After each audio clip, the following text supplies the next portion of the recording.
Hi all, അസ്സലാമു അലൈക്കും. ഇന്ന് നമുക്ക് വളരെ ടേസ്റ്റിയും സിമ്പിളും ആയിട്ടുള്ളൊരു എഗ് റോസ്റ്റ് ഉണ്ടാക്കിയാലോ. ഇതിന് വേണ്ടിയിട്ട് ഒരു പാൻ വെച്ച് അതൊന്ന് ചൂടാകുമ്പോഴത്തേക്ക് അതിലേക്കൊരു 2 ടേബിൾ സ്പൂണോളം ഓയിലൊന്ന് ഒഴിച്ചു കൊടുക്കുക.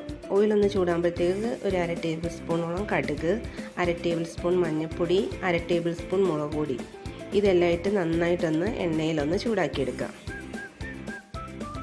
ഇത് എണ്ണയിലൊന്ന് മൂത്ത് വരുമ്പോഴത്തേക്ക് പുഴുങ്ങി വെച്ചിരിക്കുന്ന മുട്ട അതിലിട്ടിട്ടൊന്ന് ഫ്രൈ ചെയ്തെടുക്കാം.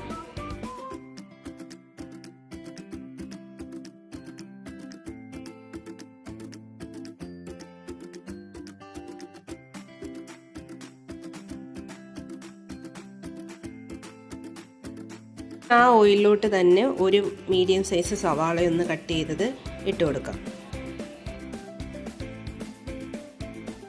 സവാള ഒന്ന് വഴണ്ട് വരുമ്പോഴത്തേക്ക് ഇതിലേക്ക് ഒരു 1/2 ടേബിൾ സ്പൂൺ ഇഞ്ചി വെളുത്തുള്ളിയുടെ പേസ്റ്റും കുറച്ച് പച്ചമുളകും കൂടി ഇട്ടൊന്ന് വഴറ്റിയെടുക്കാം.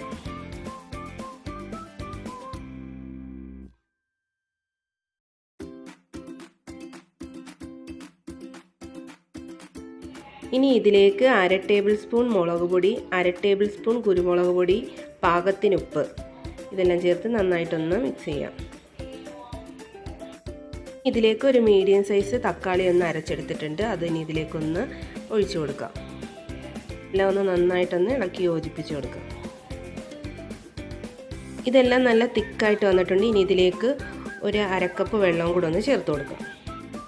ഇനി ഇതിലേക്ക് ഒരു 1/4 ടേബിൾ സ്പൂൺ ഗരം മസാലയും കൂടെ ഒന്ന് ചേർത്ത് നന്നായിട്ടൊന്ന് മിക്സ് ചെയ്ത് എടുക്കാം.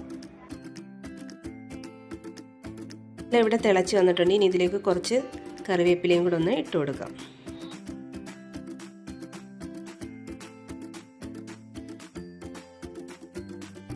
ഇനി നമുക്ക് നേരത്തെ റെഡിയാക്കി വെച്ച മുട്ടയും കൂടെ ഒന്ന് ഇട്ട് കൊടുത്ത് നന്നായിട്ടൊന്ന് മിക്സ് ചെയ്ത് കൊടുക്കാം. നമ്മുടെ ഈസി ആൻഡ് സിമ്പിൾ മുട്ട റോസ്റ്റ് ഇവിടെ റെഡി ആയിട്ടുണ്ട്. എല്ലാവരും ഒന്ന് ട്രൈ ചെയ്ത് നോക്കണം, ഫീഡ്ബാക്ക് അറിയിക്കണം. Thank you for watching.